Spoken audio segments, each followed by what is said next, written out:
Hello guys, welcome again to Teen Talks. And today I am so excited because last October 10, a young person just like you was declared blessed by the church. And so today I want us to explore together this question: how to be holy and live a normal life.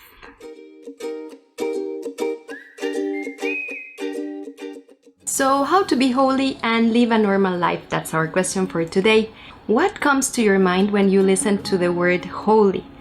Isn't it that we find it like boring or very, very far away because we think that that is just for priests and religious? What comes to our mind is people like Saint Teresa of the Child Jesus, Saint Francis of Assisi, or Saint Clare. People that lived lives that seem so far away from our own life. And we might think that holiness is just for people who were born with special powers, or that were praying the rosary with their umbilical cord in the womb of their mothers. But not something like us. We may think, my life is just ordinary, it's not holy. But that is not the case with Carlo Acutis. He was born in 1991 in London from Italian parents, Andrea and Antonia. And he only lived 15 years here on earth. And even if he had such a short life, Pope Francis declared him last October 10, blessed. That is one step away only from being declared a saint. So what is so special about Carlo? Did he have special powers, or did he perform miracles while he was on earth? Or maybe he lived far away in a cloister and that's why he was protected?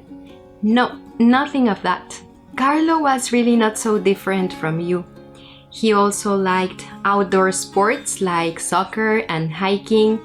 He liked to spend time in video games and computer programming. He was even a skilled web developer. And he lived a very normal life, anything that a teenager would live at his age.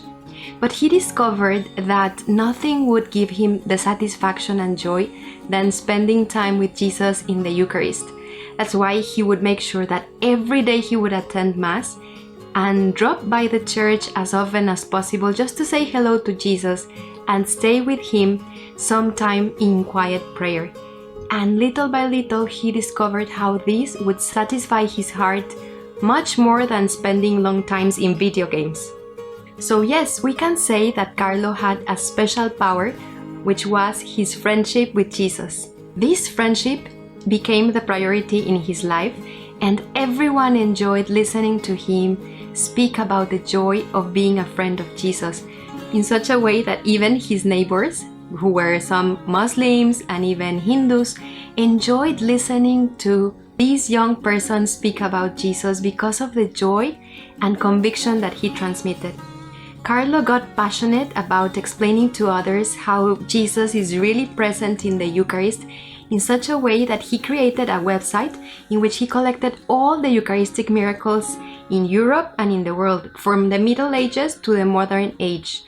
And he developed even an expo that went around showing the people documents about these miracles. This website and the expo brought a lot of young people to know Jesus. And even if Carlo got sick with leukemia when he was 15 and he passed away, his website and his expo are still there, and still he's drawing a lot of young people to know Jesus more and more. So imagine, this is the story of a teenager, a young person just like you, that developed a superpower, which is friendship with Jesus. And this was the strength of his life. It was a superpower capable of transforming what was ordinary into something extraordinary because of his connection with God. In John 15:5, which was the gospel that was read in the beatification of Carlo, it says, "Remain united to me and you will bear much fruit." Guys, the superpower that Carlo had is in your hands as well. The power of living connected with God in the ordinary of your life is in your hands. When your life is connected to God, who is the eternal source of love, then you are living a life of holiness. even when you are cleaning the house, or you are studying, or you're spending time with your friends, or even when you're just relaxing. Because of your connection with God, the ordinary becomes extraordinary. So what is really a life of holiness? According to Pope Francis, living our lives with love and bearing witness to this love in everything that we do, wherever we are, that is holiness.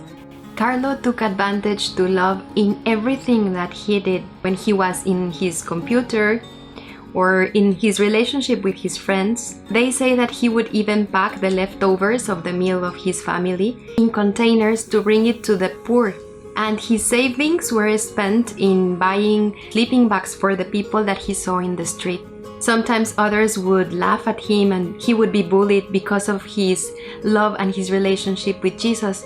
But this didn't make him stop. He would just go back to Jesus and draw the strength that he needed from him in order to continue to be faithful. Carlo was moved by the love that he received every day in the Eucharist from Jesus. And this love became his highway to heaven. Not only because, well, yes, now he is in heaven, but because his love transformed the people and the reality around him. It made people that were with him experience a little bit of how heaven must be. Even his nanny, who was a Hindu, asked to be baptized as a Catholic just by seeing the true love and joy that Carlo had because of Jesus. So how about us, you and me? Where can we start? Pope Francis tells us that holiness is about taking small steps. This holiness to which the Lord is calling you will grow through small gestures. So what small steps can you take? How can you strengthen your connection with Him? How can you practice today putting love in everything you do? I will tell you something. Do not be afraid to listen to the voice of God in your heart. Do not be afraid to take small steps, like attending Mass more often, even if it is just online, or praying the Rosary from the heart, or spending more time with Him in silence. Look at Carlo. Look at the fruit of a young life like yours connected to God. This connection is worth it. So that's all, guys. I hope you enjoyed listening about Carlo, and I hope that you enjoy your quiet time with Jesus. Until next time, adios!